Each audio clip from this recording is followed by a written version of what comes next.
Hello friends, জয় মোহনবাগান। মোহনবাগানের transfer আপডেটে আসার আগে চলে আসি মোহনবাগানের ইলেকশনের বিষয়ে। তোমরা জানো যে মোহনবাগানের ইলেকশন হবে, তাই নিয়ে বেশ কিছুদিন ধরে ময়দান কিন্তু সরগরম ছিল, মোহনবাগান তাবুও সরগরম ছিল, কারণ মোহনবাগানের ইলেকশন অনেক দিন হয়নি এবং এইবার মোহনবাগানের ইলেকশন হবে দুপক্ষই তৈরি হয়েছিল এবং বিভিন্ন জায়গায় প্রচারও করছিল। দেবাশিস দত্ত একদিকে ছিল, একদিকে রয়েছে সৃঞ্জয় বসু। তো এদের দুজনের মধ্যে কিন্তু একটা ভালো দ্বৈরথ সৃষ্টি হয়েছিল, তবে আচমকাই কিন্তু পট পরিবর্তন হয় আগামী পরশুদিন। তখন থেকেই শোনা যায় যে এই দুজন কিন্তু এক হয়ে যাচ্ছে।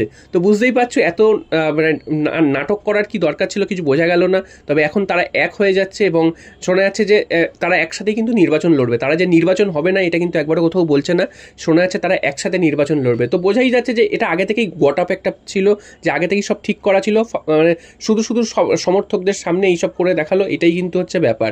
এবং আদৌ তারা মোহনবাগানের যে পদে বসে, যে পদটা তারা নিচ্ছে সেই পদে বসে মোহনবাগানের হয়ে আদৌ তারা কাজ করবে কিনা সেটাই হচ্ছে সব থেকে বড় ব্যাপার। কারণ আমরা দেখেছি যে লাস্ট বেশ কিছু বছর ধরে মোহনবাগানে কিন্তু সেভাবে মানে ভালো কাজকর্ম কিছুই হয়নি। দেবাশিস দত্ত 3 বছর ধরে তিনি একা ছিলেন সচিব, এর আগে কিন্তু সৃঞ্জয় বসু, দেবাশিস দত্ত এরা সবাই একসাথেই ছিলেন।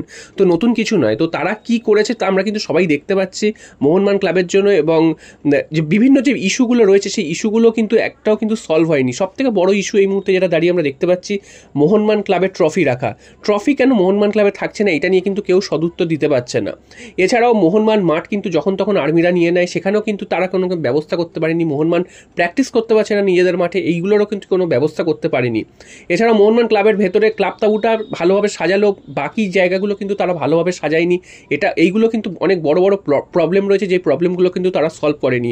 এবং আজকে দেখা যাচ্ছে যে দুপক্ষই একসাথে মিলে গেছে এবং তারা কিন্তু একসাথে কিন্তু নির্বাচনের জন্য মানে প্রস্তুত হচ্ছে। এবং আজকের মনোনয়নের শেষ দিন ছিল, সেখানে দেখা গেছে যে সৃঞ্জয় বসু মনোনয়নপত্র জমা দিচ্ছেন এবং দেবাশিস দত্ত কিন্তু মনোনয়নপত্র জমা দিচ্ছেন না।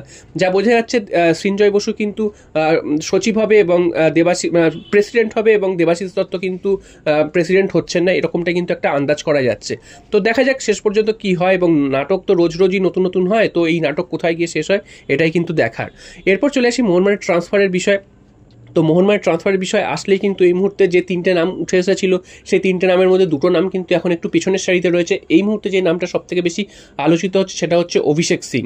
অভিষেক সিং তিনি যে ইন্ডিয়ান টিমের হয়ে ডেবিউ করেছেন এবং ইন্ডিয়ান টিমের হয়ে কিন্তু ভালো পারফরমেন্স করেছেন, তাই জন্য তার প্রতি নজরটা কিন্তু ঘুরে গেছে। এবং মোহনবাগান তো অনেকদিন ধরেই এই অভিষেক সিংকে চাইছিলেন, মাঝখানে কিন্তু ঢুকেছে ইস্টবেঙ্গল এবং এফসি গোয়া। এবং মোহনবাগানের বিভিন্ন ফ্যান্স ক্লাবের তরফ থেকে যে আপডেট পাওয়া যাচ্ছে সেখান থেকে জানা যাচ্ছে যে অভিষেক সিংকে কিন্তু মোহনবাগান অফিসিয়ালি প্রস্তাব দিয়েছে। তোমরা জানো যে মানে আজকাল থেকে শুরু হবে, ট্রান্সফার মার্কেট খুলে যাচ্ছে আজকাল থেকে। তো এতদিন আনঅফিসিয়ালি সব অফারগুলো ছিল, এখন কিন্তু অফিসিয়ালি সব আবার শুরু হবে।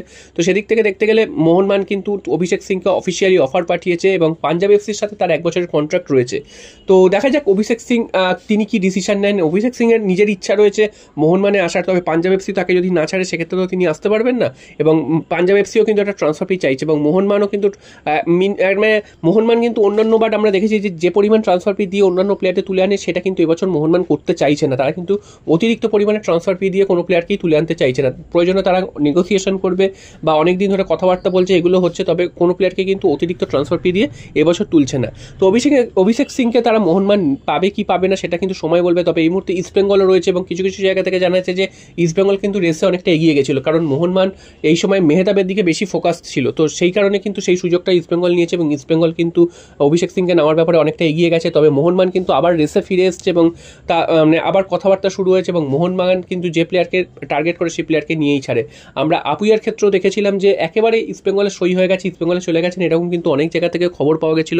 শেষ পর্যন্ত কিন্তু সবাইকে চমকে দিয়ে আপুইয়াকে মোহনবাগানই তুলে নিয়েছে। তো অভিষেক সিংয়ের বিষয়টা এখনও কিন্তু ওপেন রয়েছে এবং 3 দিক থেকেই কিন্তু কথাবার্তা চলছে। তবে গোয়ার একটু মানে ব্যাকফুটে রয়েছে, মোহনবাগান ইস্টবেঙ্গলে কিন্তু দ্বৈরথে রয়েছে এবং দেখা যাক মোহনবাগান ইস্টবেঙ্গলকে টক্কর দিয়ে তুলে নিতে পারে কিনা। তবে অভিষেক সিং যদি মোহনবাগানে আসে সেক্ষেত্রে কিন্তু রাইট ব্যাকের পজিশনটা কিন্তু অনেক শক্তপোক্ত হবে এবং আশিস রায় যে মানে তার খেলাটা অনেকদিন ধরে কিন্তু সেই চোখে পড়ছিল না।